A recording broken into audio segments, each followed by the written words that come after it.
Hello and welcome back to another OMNIHEROES video. In this video, I'm just going to go through the current meta hope tree for PvP that I effectively tested over the course of the past, I would say about 5 or 6 days, with the free reset and everything. So if you have a look, it's still free for 1 day, 17 hours as of recording of this video. This video is probably going to come out at what, about 7 o'clock? 7 p.m, so about 2 hours from now. You'll still have those free resets to do any testing that you want to see if my theories hold true. So first things first, what you want to do, you want to jump into this light tree. You want to get this node maxed out. So this is the energy gain. So the hero in position 1 gains 25 energy after each action. This effect triggers up to 4 times per round and at the start of battle. All allies gain 10 energy. Now I did test out the Grace of Gaze. I tested out the banish mechanic to see how effective it was. And honestly, you need to get that 200 every single round. There's no two ways about it. Round 1, you need 200 energy. Round 2, you need 200 energy. The cooldown for this banish is 1 round. So you can effectively secure a victory by the time you get to round 5 if you're generating that 200 energy per round. The problem is that you don't do that. You typically will get about 100 energy per round, even with the other 4 nodes active. So if you had energy on this one, energy on this one, energy on this one, energy on this one, and this as Grace of Gaze, you would still not have enough energy. It goes up to, again, about 100 per round. So by sort of round 10, you'll have banished all of the enemies, but some of them will have come out of banish because this only lasts up to 5 rounds. Again, it's not the best. Excuse you, I'm trying to record. Again, it's not the best. I would say absolutely, which is why I would suggest going full energy on this particular node. You don't need this node and you don't need that node. It's just because I had extra resources that I wanted to pump into the tree. Okay, second thing, I've tested out Grace of Claw. Grace of Claw actually holds its own, but there's something that you need to take into consideration. Are you going to be stronger than the people that you're fighting? If you are, then Grace of Claw is absolutely a viable strategy. Again, it's the energy consumption. So Grace of Claw consumes 200 energy. If you have all 4 of the other nodes, the energy nodes down here active, and at level 3, plus any energy level up here as well, you still only get to it by the end of round 2. So it's, again, it's not super viable unless your health pool is going to be much higher and consistently much higher as well than your enemies. If that is the case, then Grace of Claw is for you. Again, it's not for me because I'm not stronger than probably about 50, 60 people within the actual world arena where we do our PvP and within Guild Wars as well. So for me, I've decided to go with energy. So I pumped it up to 2, and then I gave myself an additional 20% max HP for this hero as well for a bit more survivability. But level 2 is all you really need for that. Again, because you got level 5 on this one, you've maxed this one out. You really want to go level 2 on this one if you can. If not, you only need level 5 to beat PvE. So you need level 5 in slot 1, energy production in slot 1 in order to beat PvE. In PvP, it's better to have all of your heroes doing something, which is why I've gone for 2 or level 2 energy on here. Now, Grace of Hunters is the one that you want to go for. There's no other synergy on here, or there's no other node. The skill activation here, there's none of them that beat the scaling from Grace of Hunters, getting that additional 250 million defense and HP. And the ability to proc this without needing to get to 200 energy is the biggest factor. The fact is that you do not need energy at all to proc Grace of Hunters. You just need healing on the team, which is why it's so important to get this. It really is. This is the strongest by far. I'm not joking. The only other strongest one is Grace of Shadows, but I'll get to that in just a second.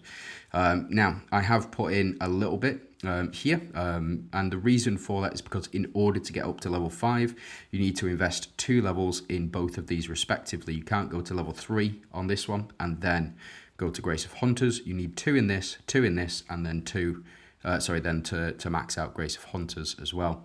The same is true of Grace of Shadows. You need 2 in this one, 2 in this one. You can't go to level 3 on this one, level 1. You do need to go level 2, and you need to go level 2 on this one, and then you'll be able to get a maxed out Grace of Shadow. Now, Grace of Shadow, every 20 energy increases the dodge of all allies by 15%. The max is 200 energy, so you get 150% dodge chance. That's mental. It is mental, especially in combination with Grace of Hunters. If you can get your Grace of Hunters up, you've got an additional 250 million defense, and you've got 150% dodge chance. Now, something which you need to take into consideration, I think that the way that Grace of Shadow works is that you get 200 energy. It doesn't actually consume that 100 energy, as far as I'm aware, anyway. It doesn't consume that 100 energy. What it will do is it will keep you at 200 energy, and you will just get effectively, every time you dodge an attack, you will respond with an ultimate attack. That is it. And you apply, so after cast your ultimate, after dealing damage and applying stun for 1 round as well. So applying that stun, very, very strong, very, very powerful, especially if you can get up to 200 energy quickly.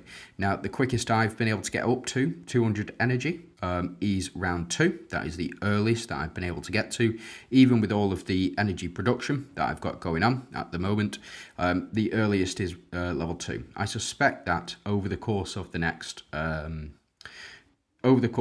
couple of weeks, when we get more of these Azure beads, when we get further and further into the Hope Tree, that will change, and we'll be able to get this active on level 1. In which case, I think PvP is going to be quite boring this season, because both teams are going to have infinite dodge, and they're both going to have infinite attack and defense. So we'll just have to see. But I would not suggest going energy on this one or on Grace of Hunters. I would suggest maxing out these 2 trees. Grace of Elysians is a bit of an outlier. So I have tested out Grace of Elysians whilst I have maxed these 2. So Grace of Hunters, Grace of Shadows, and then I did max out Grace of Elysians. It is okay, it's effective, and as well, something to keep in mind, this doesn't need any energy to proc. So you don't need any of that energy gain in order for this mystical fountain to appear. It just appears. It's a very, very strong ability and can provide additional damage if you are struggling against, say, bosses in Rift Odyssey, or if you are struggling against a tough opponent in PvP. This can help as long as you set up your team correctly. But what I've decided to do is just go additional energy. Just get up to that 200 energy as quickly as possible to activate effectively unlimited dodge. It is what it is. That's just how I have. It's just from the testing that I've done. So the way that I tested this is I went up, completely maxed out one side, and then the rest of it I just filled out with energy generation. So for Grace of Elysians, I had Grace of Elysians maxed out. I had the increased damage boost maxed out as well for the entire team. I didn't max out this first level. I only got up to level 2. But then the rest of them, I got all energy up to level 3. And then I added energy into here as well. So gaining energy is essential this season. I can't understate how important that is. Gaining energy is super, super important, which is why, again, I've gone for, instead of the additional damage and damage boost, I've gone for the energy increase on this 5th slot as well. It is only level 2, but again, over the course of the season, we're going to build up, and we're going to build up this energy gain as well. I've not gone anything for EX because I don't use any summoners, not really. I have one team with summoners on it, and that's Janna's team, but you really don't need this. Again, not super worth it. But this is another page that you do need to pay attention to. You have got this here. So energy enhancement in positions 1, 2 and 5 as well. I've gone up to level 2 respectively for each of them. I just don't have enough points to go any further, but I will be investing in these as well. Now finally we get to the proof. So the proof of proof of Glorians, proof of Avengers, proof of Dooms, all of this stuff, it's a little bit extra at the moment. So when we get to halfway through the season, that's when I would suggest that you do start to look into this and start to invest in these proofs, because what you can do is you can set up multiple synergies within multiple teams. For example, if you've got 3 Doom Monarchs, Halaser, Merlin, and the new Leviathan, Leviathan. Leviathan is a relic. Leviathan is a creature or a unit within the game. If you have your 3 monarchs, you want to say put Astrid and Dullahan on the team for the additional deviant synergies and the other 4 monarchs. I would recommend you test that out and just see how effective it can be in PvP. But right now, I've not done any testing on the proofs whatsoever. I just don't think they're super relevant. I think we need to learn more about how quickly we can build up energy in order to win. So what I'm going to do, I'm just going to demonstrate this team in PvP because that's the whole focus of the video. So let's show it off and show exactly how it works. I'll be back in just a second. And here we are in PvP. So as you can see, we can check out what the enemy has done as well with theirs. And it looks like they have maxed this out, but their energy production is only at level 1. And they've gone for additional points in getting HP up as well, damage boost and all that sort of stuff for their other positions. So making sure that it's all maxed out. It's a very solid tactic, and I do agree with this in particular. However, I still think maxing out your energy production is the way forward. Just getting up to that 200 energy before your opponent. Effectively, for those who play Magic, you understand that ramp is key. So getting as many lands out as possible, so as much energy out as possible. That is the way that you beat your opponents, the way that you outscale your opponents as well. Because if you're doing this before your opponents do it, then it's going to be much easier for you to win. It is what it is. There's no two ways about it. Now, these are the team setups that I've gone for. So we do have Mystifiers. I've just gone for super basic setups, not anything fancy, not mixing teams up, nothing like that. So we've got Mystifiers on team 1. We've got Avengers team 2. We've got for 3. I've got my Ethereals. I've got Valianters, team 4, and team 5 is Dooms as well. Again, standard relics, and I've not got any artifacts in at the moment besides team 5, which does have the Doom artifact, just because I was lucky enough to pull it. So let's jump in and let's show off what exactly is going on here. So I'm going to stick my head in the middle so we can see what's going on with the various energy consumptions. And as you can see, we do too much damage at the moment. I mean, this guy, he's 2k power higher than I am per team as well. And the reason that we're able to win so quickly is because, firstly, it's because they're Mystifiers versus Valianters, and there's no real damage protection for Valianters. This is going to be a slightly more difficult matchup with the pairing of Elisha, Wu, and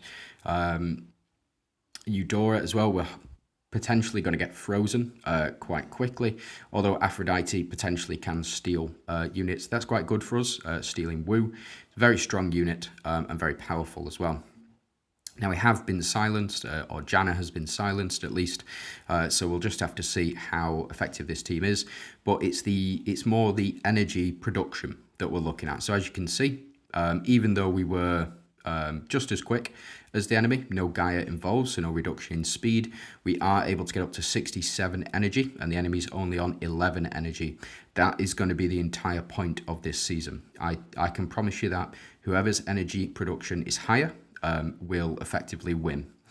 Now, we do lose out on Janna, we lose out on who was down there, Nerissa, but you know, Aphrodite just takes the cake on this one. But as you can see, the point of this is that our energy production is much higher. So it's just what you need to focus on. Now, we do get our team back because we are playing Avengers. Unfortunately, I think it's going to be Nerissa just goes straight down. But I think we've got this one in the bag, so long as Eudora doesn't go back over to back over to the other side, because that would be very problematic for us. But it seems as though we're doing well. We did freeze the enemy as well. Not bad. We'll take that. And actually, Narissa is fully down now. So we're up to 130 energy, whereas the enemy is only on 21. Again, it's primarily just because of our energy production, and because I've been able to invest in more of the energy stuff than our opponents. And now we're up to 200 energy. So we do get effectively unlimited dodge, and we also get to ultimate every time we dodge. Something to keep in mind, you don't actually consume that 100 energy when you do a dodge. You effectively just, you stay at the same energy level. So we didn't dodge there, so we can't show it off, unfortunately. I would very much enjoy a dodge. That would be nice. Maybe Gwyn can help us out here. No, of course he can't, because why would he? Tell you what I'm going to do is I'm going to go ahead and I'll skip this one, because Avengers are just boring. And it looks like we pulled it out, but as you can see, we were up to round 2, and we did get that energy. So what I'll do is I will stick this here so we can see the rounds and then how quickly we're looking to build up energy here. Now, enemy does go first, and they're building up 6 energy every time they take an action, or 5 energy. Yeah, it looks like 5 energy every time they take an action. We're currently up to 18 energy, and we've not taken an action yet. Fortunately, Eudora does a lot here, and we are looking to build. This energy up. But those 2 slots, so slots 3 where Eudora is, and slots 4 where Elisha is, they won't build up any energy at all. It'll just be slots 5, slots 2, and 1. They will build up that energy. So as you can see, we're not taking altogether too much damage, and it's partially because of Grace of Hunters as well. So because Karnak has been on the team, we have been able to heal every time we attack, or every time we do a crit. So we are able to tank a lot of the damage that the enemy puts out, even though they went first. We're just healing back all of this, and we're increasing our attack and defense as we go. We are also increasing our dodge chance. So currently we're up to 15, 30, 60. So we're up to 60% dodge chance currently, and now we're up to 80%, I believe, 15%, yeah, I think so. No, 90% dodge, and now we're above 100% dodge. So enemies just got no chance.